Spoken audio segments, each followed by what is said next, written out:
마태복음 17장, 특별히 17장 그러면 변화산에 그 큰 사건이 있었던 것 우리가 잘 알죠. 성경에 보면 우리가 7 렘넌트들을 우리가 잘 압니다만은 그 외에 우리가 사람들 있죠. 성경에 보면 에녹이라고 하는 사람은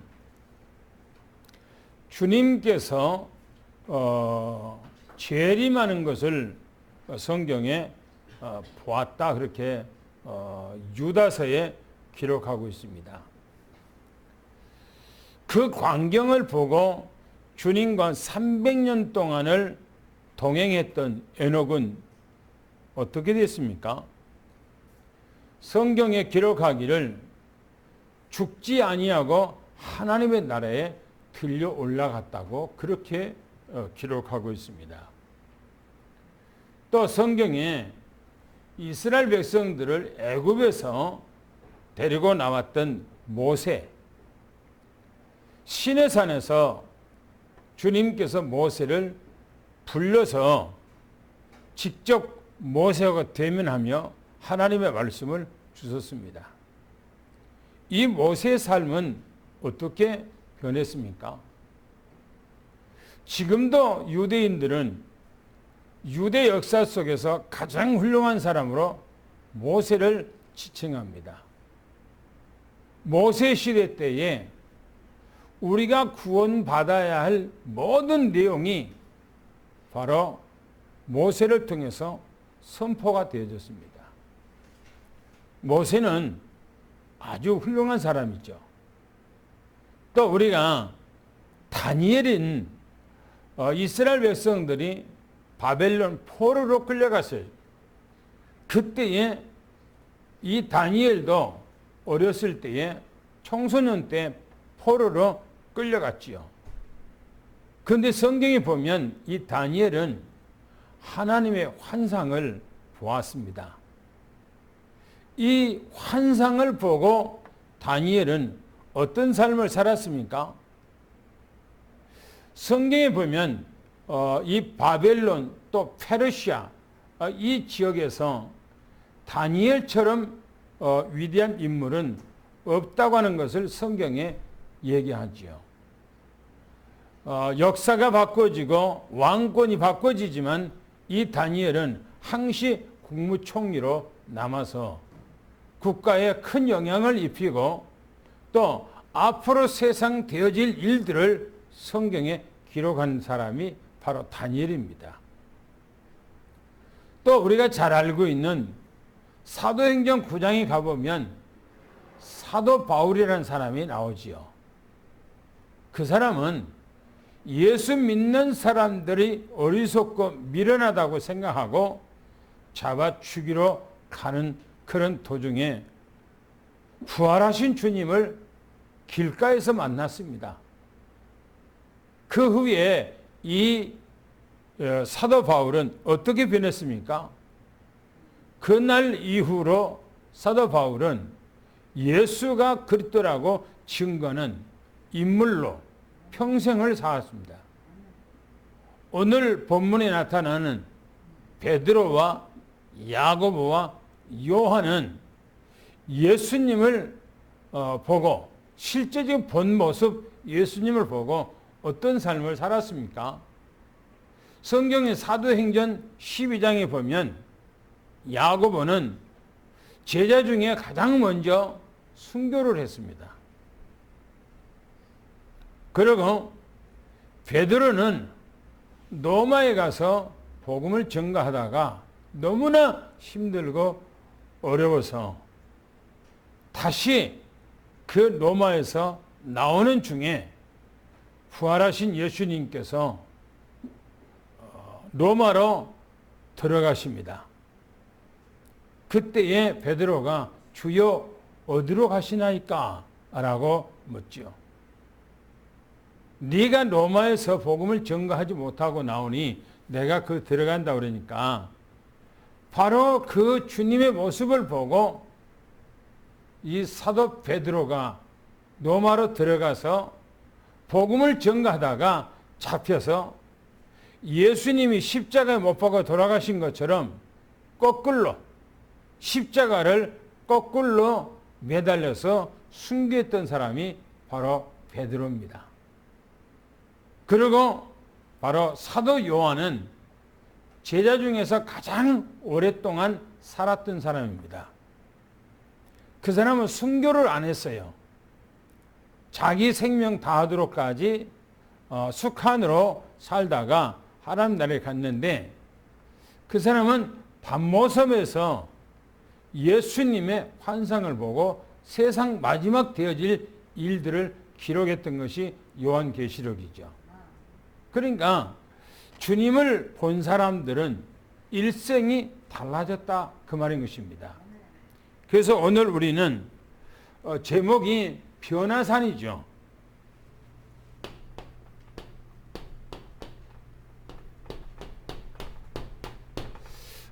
이 변화산, 원래 변화산이 아니라고 생각합니다. 이 변화산에 예수님께서 제자들을 데리고 와서 변화산에서 이 산에서 그 예수님의 변형을 봤기 때문에 후대에 이 산을 변화산이라 그렇게 아마 명칭을 바꿔서 불렀을 거지 않았을까, 그렇게 생각을 합니다. 오늘 메시지는 다음 주하고 두 번의 메시지가 바로 이 17장의 메시지인데, 변화산의 역사지요. 오늘 메시지가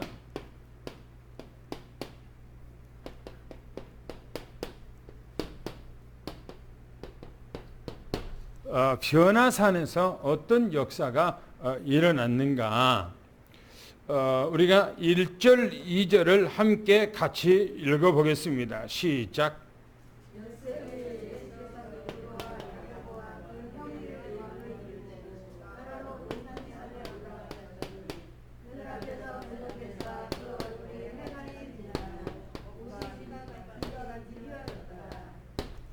예, 변화산에서 예수님께서 변형된 그 모습을 성경에서 기록하고 있습니다.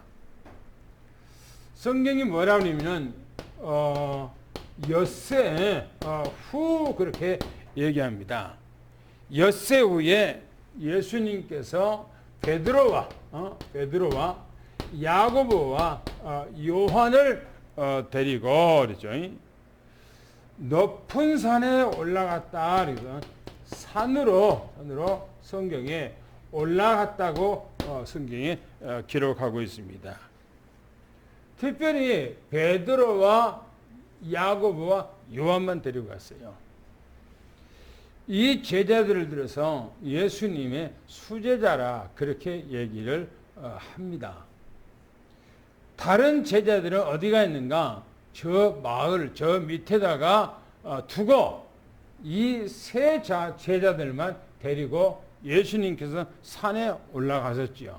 왜 산에를 예수님께서 데리고 올라가셨을까요? 성경에 보니까 예수님의 변형된 모습을 보여주기 위한 것이었던 것입니다. 그래서 그들 앞에서 그랬어요. 이 그들 앞에서 예수님께서 변형됐다 그렇게 얘기합니다. 예수님께서 그들 앞에서 그들 옆에서 예수님이 갑자기 변화되는 거예요. 어떻게 예수님께서 변화됐다고 말씀하시는가? 얼굴이 주님 얼굴이 해같이 빛났다 그렇게 이 해같이 빛났다 그렇게 얘기를 합니다. 우리가 오늘 찬송가 부를 때 47절에 뭐라고 그랬습니까? 뭐라고 찬양이 나오죠? 예? 성경이 그 찬송가에 보면은 우리가 불렀던 찬송가에 보면 분명히 얘기하기를 빛나고 높은 보좌와, 그렇죠? 그 위에 앉으신, 그렇게 얘기를 합니다. 빛나고 높은 보좌와. 그러고 주 얼굴 해같이 빛났다. 그렇게 찬송가에 우리가 불렀어요. 예수님의 얼굴이 해같이 빛이 났다. 이렇게 얘기합니다. 이게 뭐냐? 예수님의 본 모습이에요. 예수님은 사람의 모습으로 이 땅에 오셨어요. 완벽한 사람의 모습으로. 그런데 예수님의 본 모습은 사람이 아니에요. 그분은 전지전능하신 하나님이십니다. 주님께서 왜 제자 베드로와 야고보와 요한을 데리고 높은 산에 예수님께서 올라가서, 산으로 올라가서 그 변형된 그 모습, 예수님께서 얼굴이 해같이 빛이 나고 예수님께서 이 모습을 보여주었을까요? 예수님께서는 이 제자들에게 자기 본 모습을 나타내 보이신 거예요. 내가 누군가 하는 것을 나타내 본 거예요. 뭐랍니까? 5번째를 보면 이렇게 얘기합니다. 옷이, 그랬어요. 이 옷이 빛과 같이, 성경에 보니까 빛과 같이 휘어졌더라. 그러니까 휘어졌다 얘기하고 있어요. 예수님의 옷이 빛이 났다는 겁니다. 그리고 하얗게 빛인데 우리가 도저히 이 모습을 그냥 옷이 빛과 같이 휘어졌다고 이렇게 표현하는데 이것이 아마 최상의 표현이 아닐까 생각합니다. 세상의 언어로. 그러나 주님의 모습은, 참 모습은 이보다도 엄청난 것. 우리 눈으로 보면 우리 눈이 예수님을 바라볼 수가 없을 정도의 그 모습이라 저는 생각합니다. 왜요? 성경을 우리 한번 찾아볼까요? 다니엘서에 한번 봅시다. 다니엘서 7장 9절부터 14절까지를 한번 읽어봅시다. 뭐라겠는가요? 다니엘이 예수님을 봤던 것을 이 다니엘은 기록하고 있습니다. 다니엘서 7장 9절부터 14절까지를 한번 같이 읽어보겠습니다. 시작.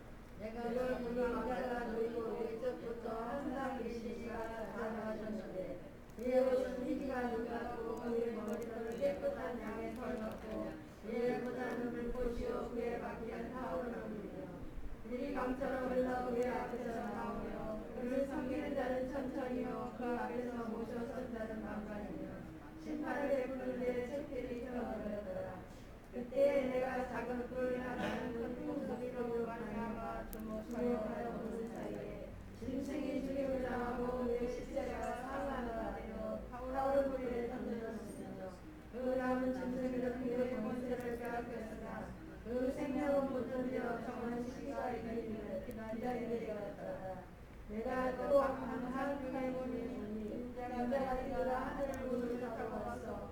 옛적부터 항상 계신 이게 나라 그 앞에서 있노니 그에게 권세와 영광과 나라를 주고 모든 백성과 나라들과 다른 언어를 말하는 모든 자들이 그를 섬기게 하였으니 그의 권세는 소멸되지 아니하는 영원한 권세요 그의 나라는 멸망하지 아니할 것이니라. 지금 다니엘이가 환상을 본 거예요. 이 본 광경이 뭐냐? 예수님을 본 거예요. 보셔요. 뭐라고 9절에 말하고 얘기냐면은 이렇게 말하고 있어요. 옛적부터 항상 계시니 그랬어요. 옛적부터. 이사야 선지자는 이 분을 알파와 오메가요, 시작과 끝이라고 얘기했어요. 성경 요한계시록에 보면 많은 곳에서 예수님을 들어서 알파와 오메가요, 시작과 끝이요 라고 그렇게 얘기합니다. 누구를 얘기합니까? 예수 그리스도를 얘기하고 있어요. 예수님의 본 모습이요. 예수님의 본 모습. 그러면 또 이제 보겠습니다. 요한계시록에 가서 보겠습니다. 1장 14절 16절을 한번 봅시다. 뭐라겠는가요?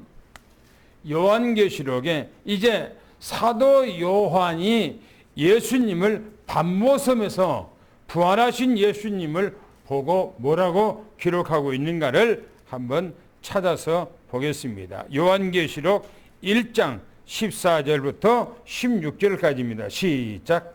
그의 머리와 털의 키가 흰 양털 같고 눈 같으며 그의 눈은 불꽃 같고 그의 발은 풀무불에 날려는 빛나는 주석 같고 그의 음성은 맑은 물소리와 같으며 그의 오른손에 7별이 있고 그의 입에서 장을 날성으로 나오고 그의 얼굴은 해가 희미에 비치는 것 같더라. 거기 보면 요한계시록에서 말씀하고 있는 분이 바로 다니엘에서 말하고 있는 것하고 같고, 오늘 본문에 예수님께서 변화산에서 제자들에게 보여주는 그 모습하고 똑같아요. 이게 같이 겹쳐서 보면 똑같은 거예요. 그러면 이 말씀은 뭡니까? 예수님의 뭡니까? 본 모습이에요. 예수님은 누군가 전지전능하신 하나님이시다, 그 말인 것입니다. 예수님께서 제자 바로 베드로와 야고보, 요한에게 내가 누군가 하는 것을 정확하게 보여준 거예요. 제자들이 주님을 그렇게 따라가면서도 안 믿잖아요. 왜요? 요 마태복음 16장 16절에 주는 그리스도시요 살아계신 하나님의 아들입니다라고 해놓고, 또 22절부터 밑에 보면 예수님께서 예루살렘에 올라가서 내가 죽었다가 내가 살아난다니까 절대 그래서는 안 됩니다라고 예수님을 붙들고 항의했다고 그랬어요. 그리고 또 예수님께서 17장에 가보면 뭐라고 하냐면 내가 다시 죽었다가 살아난다고 해서 얘기를 하시잖아요. 그 다음에 또 17장에 가보면 예수님께서 예루살렘에 올라가면은 내가 또 많은 고난받고 죽었다가 살아날 것을 얘기하니까 제자들이 심히 근심했다고 이렇게 했어요. 심히 근심했어요. 그리고 또 18장에 가보면 뭐라고 하냐면은 자기들끼리 누가 제자 중에서 큽니까? 누가 으뜸입니까? 누가 최선입니까? 라고 자꾸 거기서 서로가 누가 높냐고 했다는 거예요. 그러니까 이 제자들에게 믿음이 없으니까 주님께서 뭐냐? 바로 이 광경을 보여준 거예요. 내가 누군가 하는 거예요. 오늘 우리는 믿음으로 주님을 봤다는 사실을 믿음이 축원합니다. 할렐루야. 그래서 우리 믿음이 확고하게 주님을 딱 바라보고 내 믿음이 잘 먹힌 모처럼 우리 마음에 딱 박혀버려야 돼요. 할렐루야. 할렐루야. 그 다음에 당구장필 한번 읽어보겠습니다. 시작.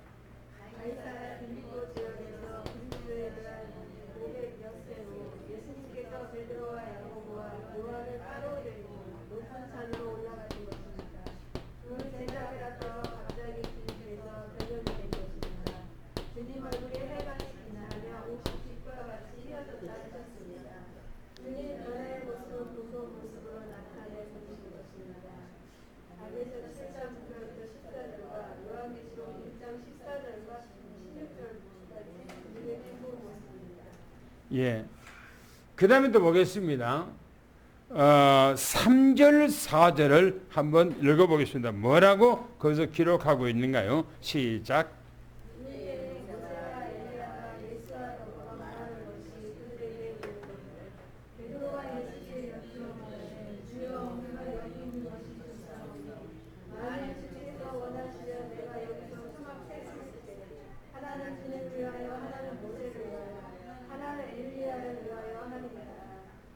이 말씀이 무엇입니까? 여기 있는 것이 좋겠습니다 라고 그렇게 얘기를 하고 있어요. 주님의 변형된 모습을 이 주님의 이 변형된 이 모습을 제자들이 봤어요. 그리고 그 변형된 그 현장에 모세가 나타났고 또 엘리야, 이 엘리야가 주님과 함께 계신 것을 보았어요. 왜? 다른 제자들 성경에 보면은 많은 인물들이 있어요. 성경에 우리가 7 렘넌트라고 하는 많은 인물들이 있어요. 왜? 그 인물들을 주님께서 부르시지 않고 모세와 엘리야만 변화산에서 불렀을까요? 왜? 다른 제자들도 다른 인물들이 많이 있는데 왜 그 인물들은 안 부르고 주님께서 모세와 엘리야만 그 변화산에서 불러서 그 광경을 보여주었을까요? 이 모세와 이 엘리야는 남다르게 이 사람들은 두 사람은 어디냐? 바로 시내산입니다. 시내산에서 하나님께서 불러서 만났던 사람들. 여러분들이 모세는 이스라엘 백성들을 데리고 나와서 광야에 40년 동안 있을 때에 하나님께서는 모세를 시내산으로 불러서 메시지를 줬어요. 그리고 엘리야는 힘이 없고 낙심하고 절망했을 때 하나님께서 엘리야를 바로 시내산으로 불러서 엘리야에게 새로운 사명을 주었어요. 특별하게 두 사람만 바로 시내산에서 주님께서 불러 만났던 것입니다. 그래서 이 주님께서는 바로 이 시내산에서 이 두 사람을 불러 만났던 것처럼 바로 변화산에서 이 두 사람을 불러서 만나 같이 있었던 그 광경을 보여준 것입니다. 이 광경을 본 베드로 보세요. 이 베드로가 광경을 보고 한 말입니다. 뭐라고 말했는가? 주여, 우리가 여기 있는 것이 좋겠습니다. 이렇게 주여, 우리가 여기에 있는 여기에 있는 것이 이 좋겠다라고 얘기를 하고 있어요. 여기 있는 것이 참 좋겠습니다. 여기서 사는 것이 좋겠습니다. 여기서 눌러 있읍시다. 그런 얘기예요. 여기서 눌러 있읍시다. 그러면서 말하기를 주님께서 원하시면 주님께서 원하신다면은 내가 여기다가 내가 초막 셋을 짓겠습니다. 내가 초막 셋을 짓겠는데 하나는 모세를 위해서, 하나는 엘리야를 위해서, 하나는 주님을 위해서 내가 이 초막을 짓겠습니다. 라고 말하고 있어요. 무슨 말입니까? 여기가 좋습니다. 라고 했어요. 여기가 있는 것이 좋습니다. 여기서 사는 것이 좋겠습니다. 얼마나 황홀경에 빠졌으면 그랬을까요? 지금 뭡니까? 무아지경 속에 들어간 거예요. 무아지경 속에. 이 광경을 보고 한번 생각해 보세요. 얼마나 이 광경이 아름답던지. 성경에 보면 사도 바울이 하나님의 나라의 3층 세계를 보았다고 그랬어요. 사도 바울이 하나님의 나라의 3층 세계를 보았어요. 얼마나 그 세상이 하나님의 나라가 아름답든지 입으로 사람의 입으로 가히 표현할 수가 없는 곳이라고 그렇게 표현합니다. 얼마나 아름답든지. 그런데 사도 바울이 말하기를 이 땅의 것을 내가 말해도 잘 안 믿는데 하나님의 나라의 것을 말하면 너희가 어떻게 믿겠느냐라고 얘기해요. 그렇게 아름다운 것이 바로 주님이 계신 것이에요. 어마어마한 거죠. 그래서 사도 베드로가 주여 여기서 사는 것이 좋겠습니다. 너무너무나 아름답고. 우리나라가 너무나 요즘에는 뭡니까? 어떤 국가 권익이 상당히 높아졌고 너무너무나 살기가 좋다는 거예요. 저 중남미 쪽으로 남미 쪽에 가면은 사기꾼들이 얼마나 많은지 여자들이 목걸이 금목걸이 있으면은 남자들이 탁 쳐갖고 그냥 도망가 버리고 핸드폰을 손에 쥐고 있으면은 탁 쳐갖고 도망가 버리고 뭔가 옆에다 놔두면은 그냥 가지고 도망가 버려. 눈에 딱 보고 있는데도. 그것만큼 아니고 이태리 나라도 그래요. 유럽도 그래. 근데 애국 사람들이 한국에 와서 보면은 그게 아니거든. 식당에 가면은 음식을 엄청나게 차려주고 물도 다 애국에서는 다 사먹는데 한국에는 공짜로 다 물도 다 주고 한단 말이에요. 그리고 너무너무 한국이 좋은 거예요. 그러니까 이 사람들이 와 한국에서 살고 싶다. 토트넘이라고는 그 선수들이 한국에 와갖고 한국이가 이렇게 아름다고 손흥민이가 살고 있는 나라가 이렇게 좋은 나라인가. 음식들 먹어보고 이 사람들이 뿅 가버린 거예요. 전부 다. 브라질 선수들도 다 그렇고. 한국에 와서 살고 싶다는 거예요. 그런데 우리나라가 뭐가 그렇게 살기 좋아서 그러겠습니까? 하나님의 나라는 어마어마한 거예요. 어마어마한 거고. 그래서 여기서 사는 것이 좋겠습니다. 라고 하는 거예요. 그러면서 말하기를 우리가 여기다가 초막을 세 개를 짓겠습니다. 모세를 위해서, 엘리야를 위해서, 주님을 위해서. 무슨 말입니까? 이 말이 사명도 다 잃어버리고 여기서 뭡니까? 안주하겠다. 지금 그 말입니다. 안주하겠다. 예수님께서 이 땅에 와서 온 세상에 하나님의 택한 백성들을 구원하고자 하는 것이 하나님의 계획인데 예수님께서 이제 이 광경을 보여주니까 사명도 다 잊어버리고 여기서 이제 안수하고 여기서 같이 우리가 삽시다 라고 하는 거예요. 이게 옳은 신앙인가? 그게 아니에요. 이게 옳은 신앙이 아니에요. 우리는 이 땅에 살아가는데 하나님께서 우리에게 사명을 주었어요. 미션을 주었어요. 그 미션을 감당해야 된다 이 말인 것입니다.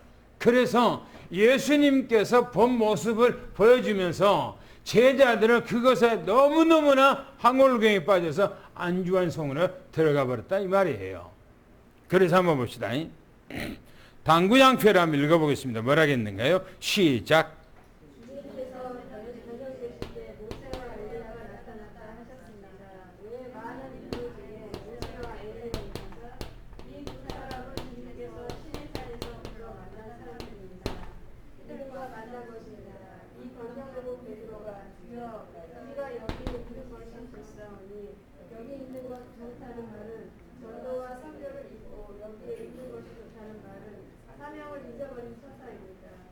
그러면서 여기에 초막 셋을 짓겠습니다. 주님을 위하여, 모세를 위하여, 엘리야를 위하여 하겠습니다. 아니란 신비주의에 빠진 것입니다. 바르지 않은 고백입니다. 그렇죠. 바르지 않는 고백이에요.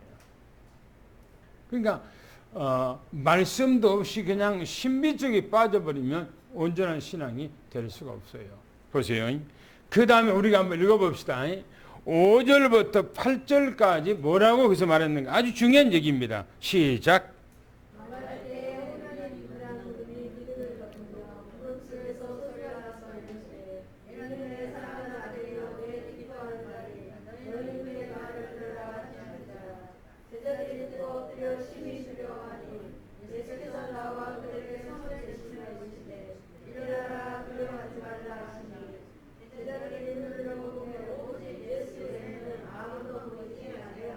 아멘.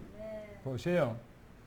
오직 예수만 보여야 돼요. 할렐루야. 여기서 말하기 호련히 그랬어요. 호련히.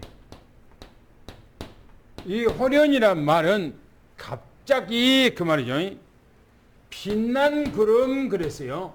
이 빛난 이 구름이 그들을 덮었다 그렇게 얘기합니다. 그들을 덮어 이렇게 얘기합니다. 덮었다는 말입니까? 가려버렸다. 누구를 가렸어요? 모세와 엘리야를 가려버렸다 그 말인 것입니다.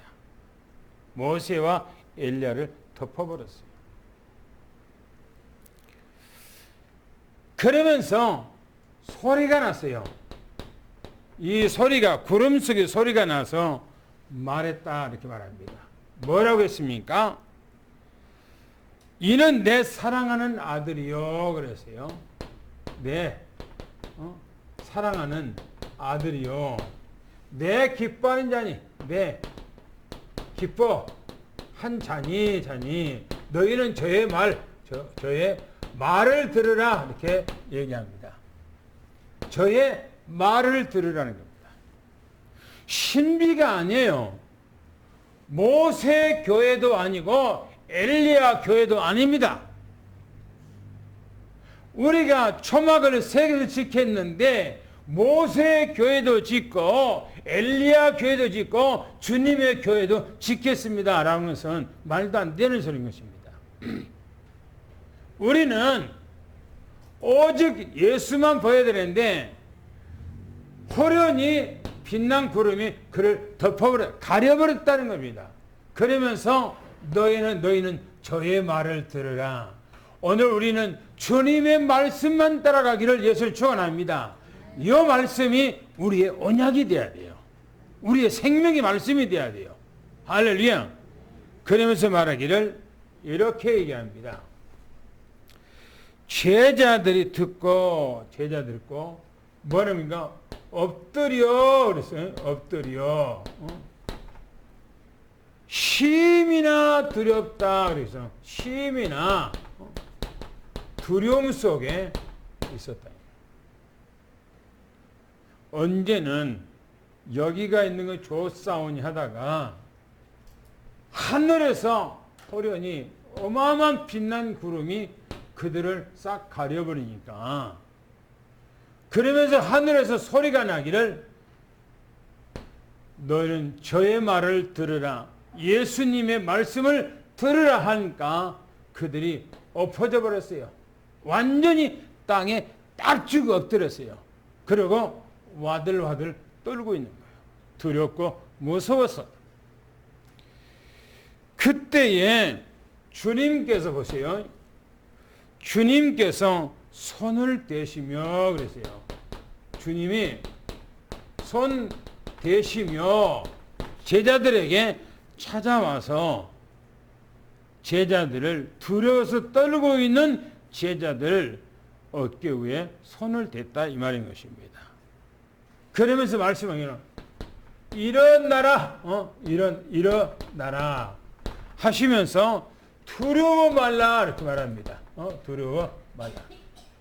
오늘 우리는 예수님 안에서 모든 두려움은 싹 떠나가기를 예수 축원합니다. 모든 염려, 근심은 떠나가기를 예수 축원합니다. 그러면서 말하기를 여기서 아주 중요한 얘기합니다. 제자들이 눈을 보니 누구만은요? 오직 누구만? 예수만 보여지더라 이렇게 말합니다. 우리의 신앙은 모세가 보여줘서는 안 되고 엘리야가 보여줘서는 안 됩니다. 오직 예수만 보여지기를 예수는 축원합니다. 할렐루야. 이 신앙이 우리의 온전한 신앙인 것입니다. 주님의 말씀만 따라가고 주님만 보여지는 이 믿음이야말로 최고의 믿음이라는 사실을 여러분 믿음이 축원합니다. 모세가 우리를 구원자가 아닙니다. 우리를 구원할 수가 없습니다. 엘리야의 능력으로도 우리를 구원할 수가 없는 것입니다. 예수 그리스도만 우리의 구원자이기 때문에 우리는 그의 말을 듣고 오직 그분만 따라가고 그분만 보여주기를 예수는 축원합니다. 할렐루야. 당구장표 읽겠습니다. 시작.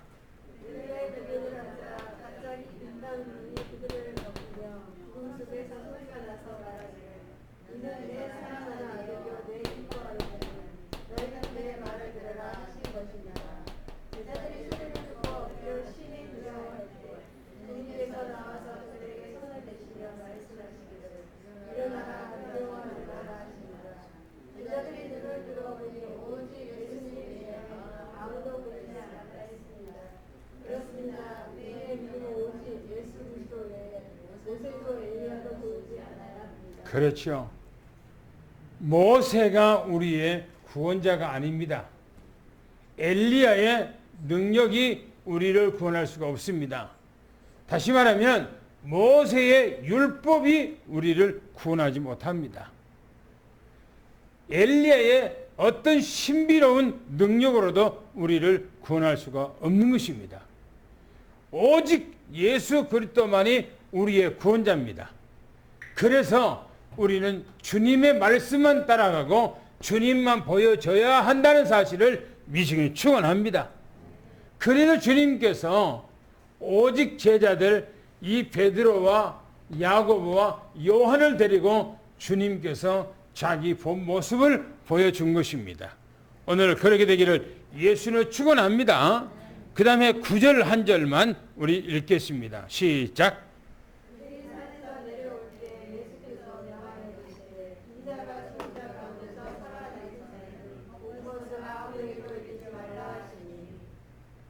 보세요. 아무에게도 말하지 말래요. 오늘 본 거, 변화산에서 본 것을 아무에게도 이르지 말라. 왜 그랬을까? 성경에 보니까 주님께서 이 산에서 내려올 때입니다. 내려올 때. 뭐라고 제자들이 말했는가? 주님께서 제자들에게 명령했어요. 제자들에게 명령했어요. 인자가 그랬어요. 인자가. 예수님이 인자지요. 인자. 사람의 모습으로 오셨다 해서 인자 그렇게 말합니다. 우리가 아까 다니엘서에 읽었을 때 인자 같은 이가 그랬어요. 그분이 누구냐? 바로 예수 그리스도가 이 땅에 오시지 아니했지만은 바로 예수님께서 바로 이 다니엘에게 보여준 것입니다. 그러면서 예수님께서 말하기를 인자가 그러면서 죽은 자 가운데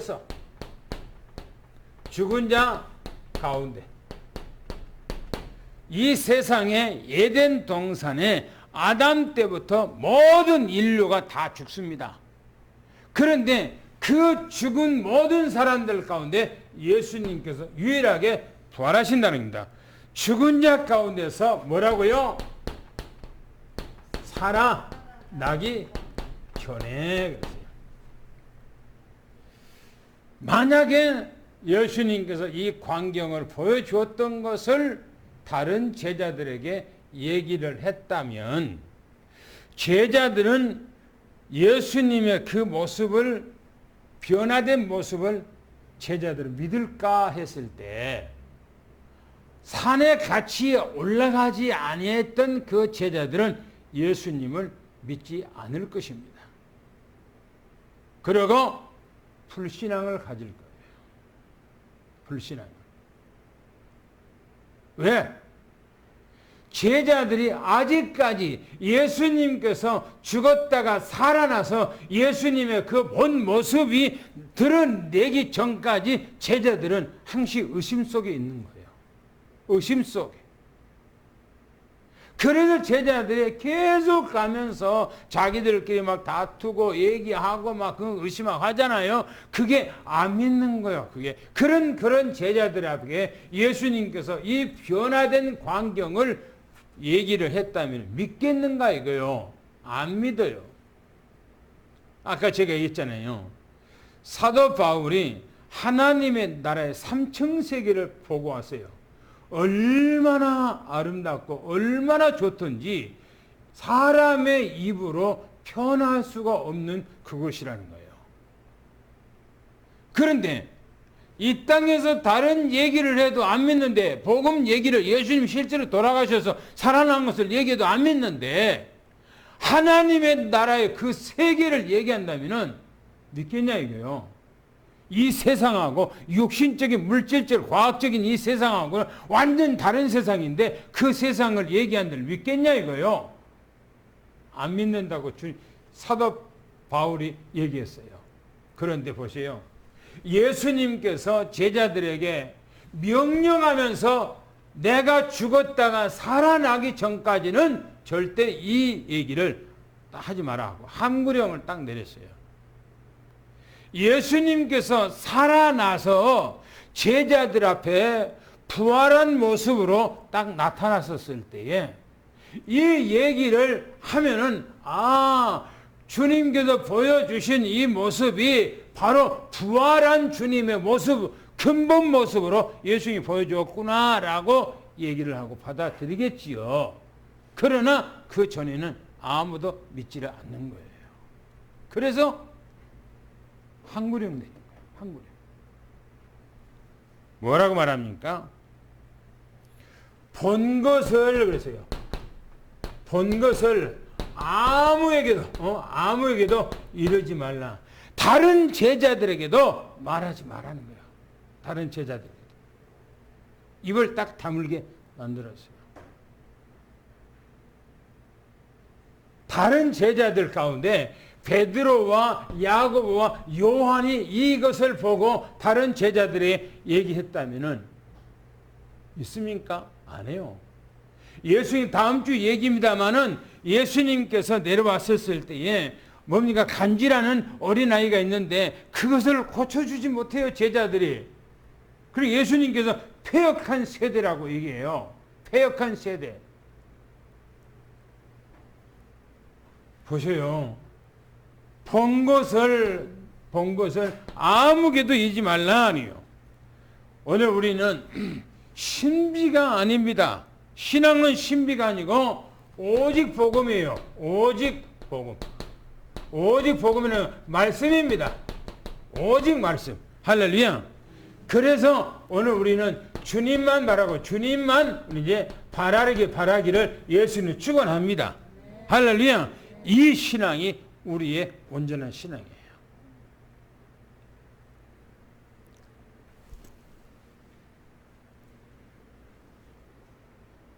요즘에 유대인들 그 목사 중에서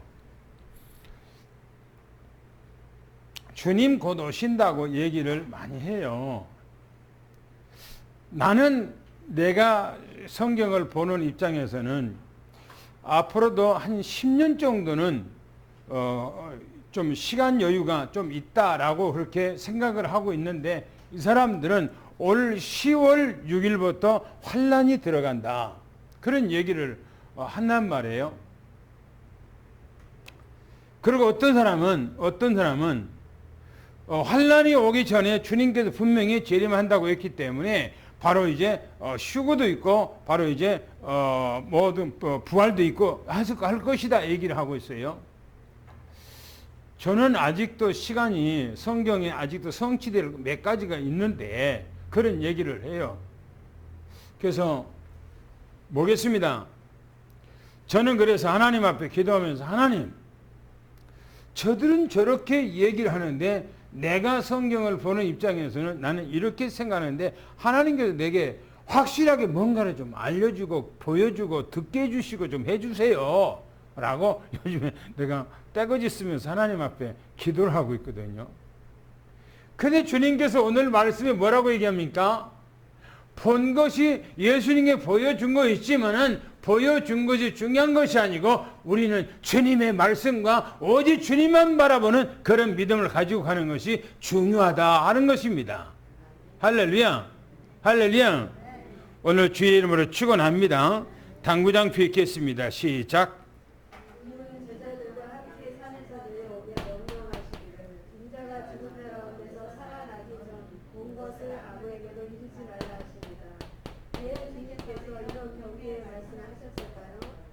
그러나 산의 사건은 과히 사람의 입으로 말할 수 없는 사건입니다.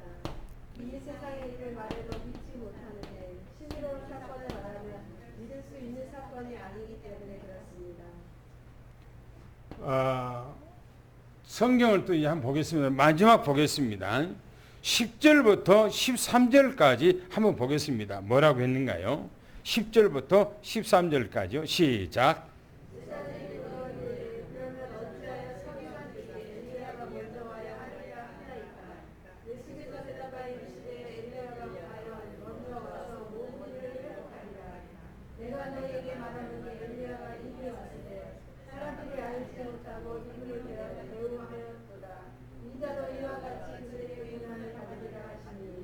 그제서야 제자들이 예수께서 말씀하신 것이 세례 요한인 줄을 깨달습니다. 아멘. 거기 내용에 보면 인자도 이와 같이 그랬어요. 이와 같이 그들에게 고난을 받고 그랬어요. 성경에 보면 이렇게 얘기합니다. 제자들이 예수님 앞에 예수님께 질의를 했어요. 질의. 물어봤어요. 이 말은 물어봤다는 말은 무슨 말입니까? 제자들이 신앙이 민감한 거예요. 예수님이 우리가 따라가고 있지만 예수님이 진짜 예수님인지 주님이 진짜 주님이신지 메시아 오리라고 했던 분이 우리가 따라가고 있는 이분이 맞는지 민감한 거예요. 그래서 주님 앞에 제자들이 질문을 한 거예요. 뭐라고 질문합니까?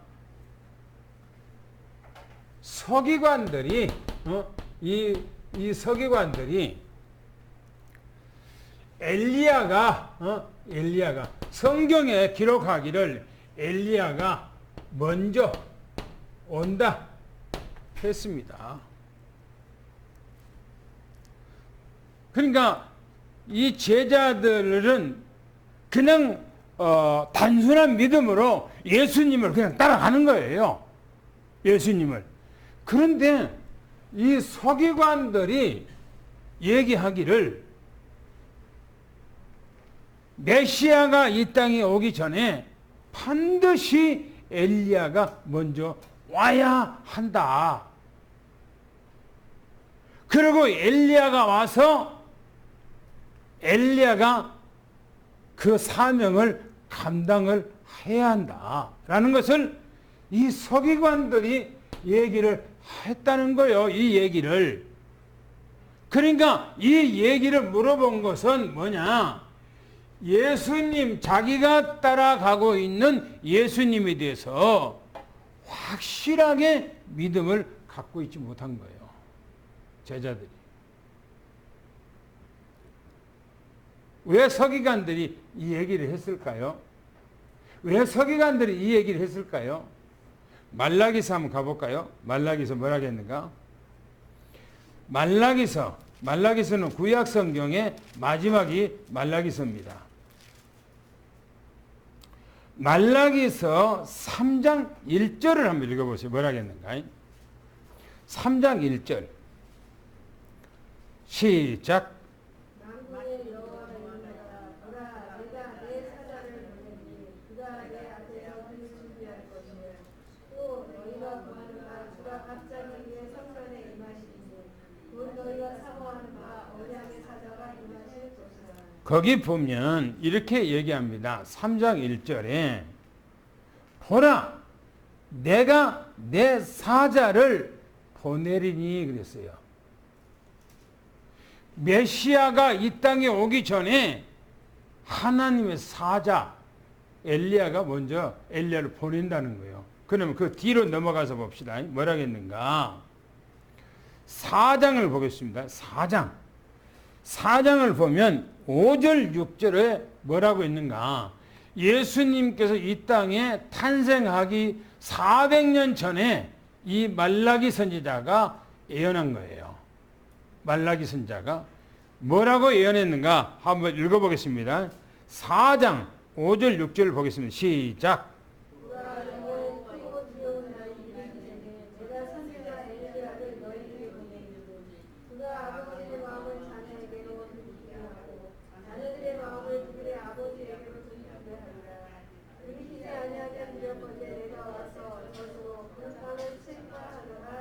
보세요. 누구를 보낸다고요?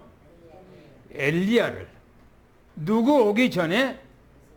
예수 그리스도가 메시아가 이 땅에 오기 전에 엘리야를 먼저 보낸다는 거예요.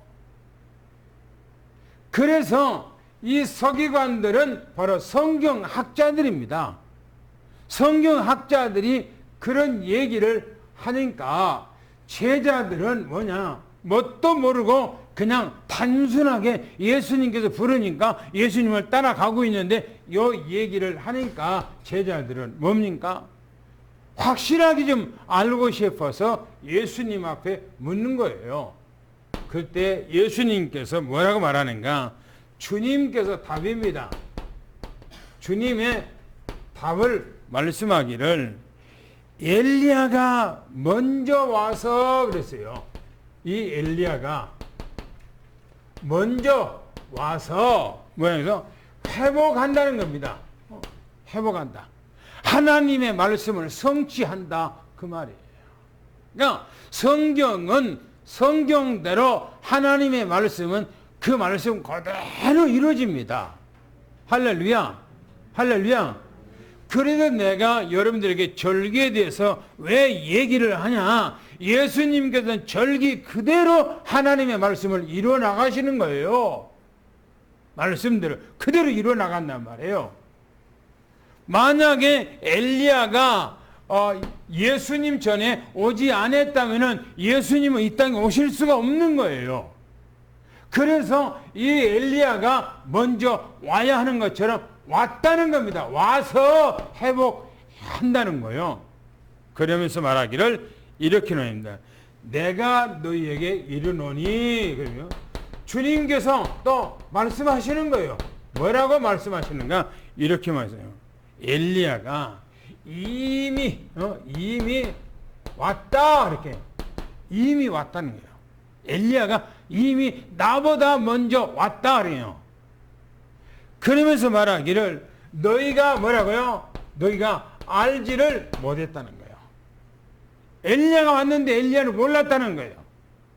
다시 말하면 바리새인들도 이 바리새인들도 모르고 또 사두개인들도 이 사두개인들도 모르고 또 대제사장이나 이 제사장이나 또 뭡니까? 이 서기관들이나 이 장로들 이 사람들이 아무도 메시아가 이 땅에 오기 전에 바로 오시라고 하던 엘리야 이분이 이 땅에 왔는데 그분을 몰랐다는 거야. 아무도.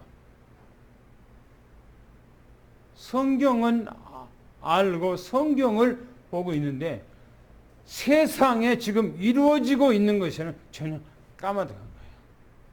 모르고 있는 거예요. 보세요. 이미 그분이 왔다는 거예요. 그런데 사람들이 그를 알지 못했다는 거예요. 그러고 뭡니까? 임으로 뭐요? 대접했다 이렇게 해요. 알지 못하니까 지 마음대로 했대요. 세례 요한을 엘리야로 대접한 것이 아니고 지 마음대로 했다는 거, 지 마음대로. 그러면서 말하기를 예수님께서 이렇게 얘기하고 있어요. 인자도 그랬어요. 인자도 이와 같이 그들에게 그랬어요. 그들에게 고난, 이 고난 받고 그랬어요. 예수님께서도 이와 같이는 뭐 말입니까? 이와 같이는 바로 세례 요한을 얘기합니다. 세례 요한이 이 땅에서 얼마나 저들에게 고난받은 줄 아냐? 그 말이에요. 세례 요한이 이 땅에 엘리야로 왔는데 모르고 저들을 세례 요한에 대해서 얼마나 저들이 핍박한 줄 아냐, 얼마나 멸시한 줄 아냐, 그 말인 거예요. 그런 것처럼 인자도 이와 같이 그들에게, 그래서 그들에게 누굽니까? 이 사람들, 장로, 바리새인들, 사두개인들, 대제사장들, 또 서기관들, 이 사람들에게 고난을 받는다. 예수님께서 똑같이 고난을 받을 것이라. 왜요? 예수님께서 그 길로 가도록 이미 예정이 돼 있어. 예수님께서 그 고난의 길로 가도록 돼 있어. 이렇게 코스가 딱 그 길이야. 예수님께서. 그러면서 말하기를 뭐랍니까? 5절에 다섯 번째 보니까 그제서야 그랬어요. 그제서야. 그제서야 뭐랍니까? 제자들이 세례 요한이 엘리야였구나. 이제야 깨달았다. 이제야 깨달았어요. 그러니까 보세요. 하나님께서 알려주지 아니하면은 누구도 하나님에 대해서 알 수가 없어요. 누구도. 어떻게 인간들이 하나님이 계신다는 존재를 어떻게 인간 스스로 압니까? 몰라요. 인간 스스로가 예수님이 바로 그리스도라는 것을 어떻게 누가 알겠습니까? 몰라요. 성령께서 우리 안에 임재한다고 어떻게 인간이 스스로가 알 수가 있느냐 이 말입니다. 몰라요. 하나님께서 우리 안에서 우리에게 깨우쳐주고 알려주고 우리에게 생각나게 하고 우리가 말하게 하는 것은 성령께서 우리로고 하게 하거예요. 우리가. 보세요. 제자들이 예수님께서 말씀하시니까 그제서야 세례 요한이 엘리야의 마음으로 이 땅에 오셨구나. 예수님이 그래서 바로 그 뒤에 엘리야 뒤에 예수님께서 오신 이분이 메시아가 맞구나. 우리 메시아가 맞구나. 우리를 구원한 그분이 맞구나. 라는 것을 깨달았다는 거예요. 여러분, 우리는 그래서 내 생각과 내 주장과 내 의지와 내 어떤 것으로는 우리의 믿음이 안 된 거예요. 아니에요. 우리는 모질하고 부족하기 때문에 주님께서 말씀하기를 너희는 저의 말을 들으라 라고 말한 것처럼 우리는 주님의 말씀만 따라가는 그런 믿음이 온전한 믿음이에요. 할렐루야. 이게 중요한 믿음이란 말이에요. 그리고 우리는 오직 예수 그리스도만 보여줘야 돼요. 할렐루야. 왜요? 이분만이 왕이에요. 무슨 왕이요? 나의 왕이요. 나의 왕. 그분만이 뭡니까? 나의 우리 이제 대제사장이요. 그분만이 내 죄 문제를 유일하게 해결할 뿐이에요. 그분만이. 그분만이 누굽니까? 바로 이분만이 바로 선지자입니다. 하나님을 만나는 유일한 길, 천국 가는 유일한 길, 구원받는 유일한 길, 모든 문제 해결하는 유일한 길. 할렐루야. 그래서 예수 그리스도만 보여줘야 돼요. 모세 율법도 아니고 엘리야의 능력도 아니고 모세의 교회도 아니고 엘리야의 교회도 아니요. 주님의 교회. 할렐루야. 오늘 우리는 이 믿음으로 승리하기를 예수는 축원합니다. 할렐루야. 이 시간에 당구장표 읽고 마치겠습니다. 시작.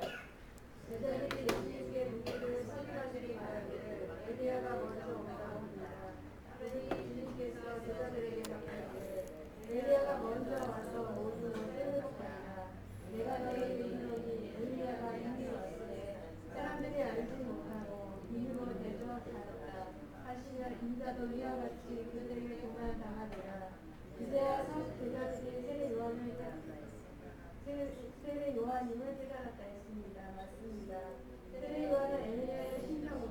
메시아보다 먼저 오셔서 메시아를 증거하며 천국의 사명을 감당하는 것입니다. 그러나 사람들이 의미를 알지 못하고 믿지 못하고 그리스도까지 불신한 것입니다. 하나님, 주만이 그리스도요, 주만이 우리 모든 문제 해결자요, 주님만이 우리의 영원한 구원자이신 것을 믿습니다.